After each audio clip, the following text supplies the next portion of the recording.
அனைவருக்கும் வணக்கம். சமீபத்தில் காஷ்மீரில் நடந்த படுகொலை நம்முடைய இயற்கையை ஆட வைக்குது.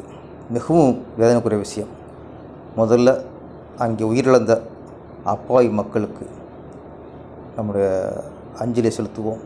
அவரோட ஆத்மா சாந்தியடைய எல்லாமுள்ள இறைவனை நம்ம வேண்டுவோம். பல வருடங்களாக காஷ்மீர் ஒரு அமைதியான ஊராக திரும்பி இருந்துச்சு. முன்னெல்லாம் காஷ்மீர் அப்படின்னாலே மாதத்துக்கு 2 நியூஸ் வரும். பள்ளிக்கூடத்தில் புகுந்து தீவிரவாதிகள் அட்டூழியம், அங்கே குண்டு வச்சாங்க, தெருவில் திமிர சுட்டு கொண்டாங்க, இப்படின்னு மாதத்துக்கு 2 நியூஸ் வந்துகிட்டே இருந்துச்சு. இப்போ பல வருடங்களாக அந்த செய்திகள் இல்லை. காஷ்மீர் ஒரு அமைதியான ஊராக ஆயிடுச்சு. மக்கள்லாம் ஒரு சுற்றுலா போகிற அளவுக்கு ஒரு சுற்றுலா தலமாகவும் அது உருவாயிருச்சு. அப்படி இருந்த சூழலில் இன்றைக்கி திரும்ப இந்த வெறி நாய்கள் திரும்பவும் அட்டூழியத்தை ஆரம்பிச்சிருக்காங்க.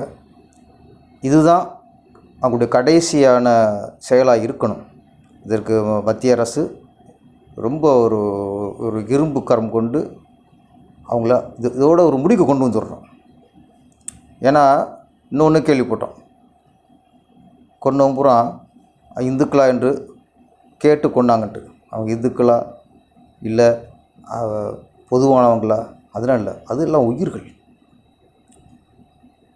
இப்போ இது என்ன, இந்த இந்திய நாட்டில் இது ஒரு சவால் அமைஞ்சிருச்சு. இது மோடி அரசுக்கு இது மிகப்பெரிய ஒரு சவால். ஏன்னா இது ஒரு முடிவுக்கு கொண்டு வரணும். ஆனால் இன்னொன்று வேதனையான விஷயம் என்னென்னா, இந்த நேரத்தில் நிறைய பேர்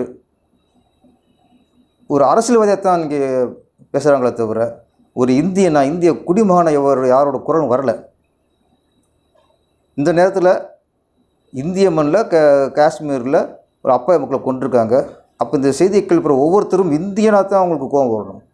இந்தியனுங்கிற உணர்வை வெளிப்படுத்தணும். இங்கே அரசியல், மதம், ஜாதி இதெல்லாம் தூக்கி போடணும்.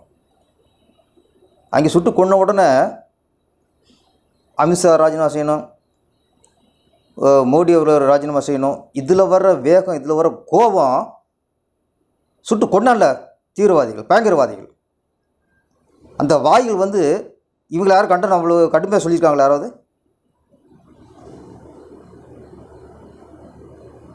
பாஜகவுக்கு எதிராக, மத்திய அரசுக்கு எதிராக இங்கே அரசியல் பண்ணிக்கல தவிர அந்த பயங்கரவாதிக்கு எதிராக யார் சார் கடுமையாக கண்டனம் தெரிவிச்சதுங்க?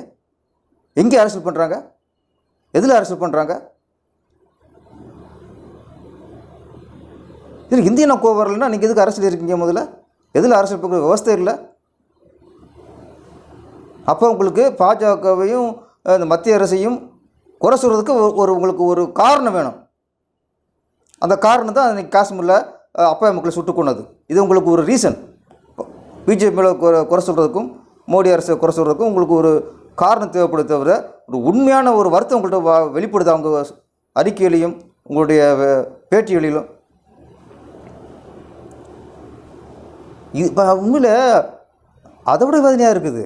ஏன்னா இந்திய மண்ணில் ஒரு இந்தியனார் இதில் போய் அரசியல் பண்ணுறாங்களே. இந்த நேரத்தில் நம்ம இதில் அரசியல்லாம் தூக்கி போட்டு எல்லோரும் ஒட்டுமொத்தமாக மத்திய அரசுக்கு சப்போர்ட்டாக இருக்கணும். இப்போ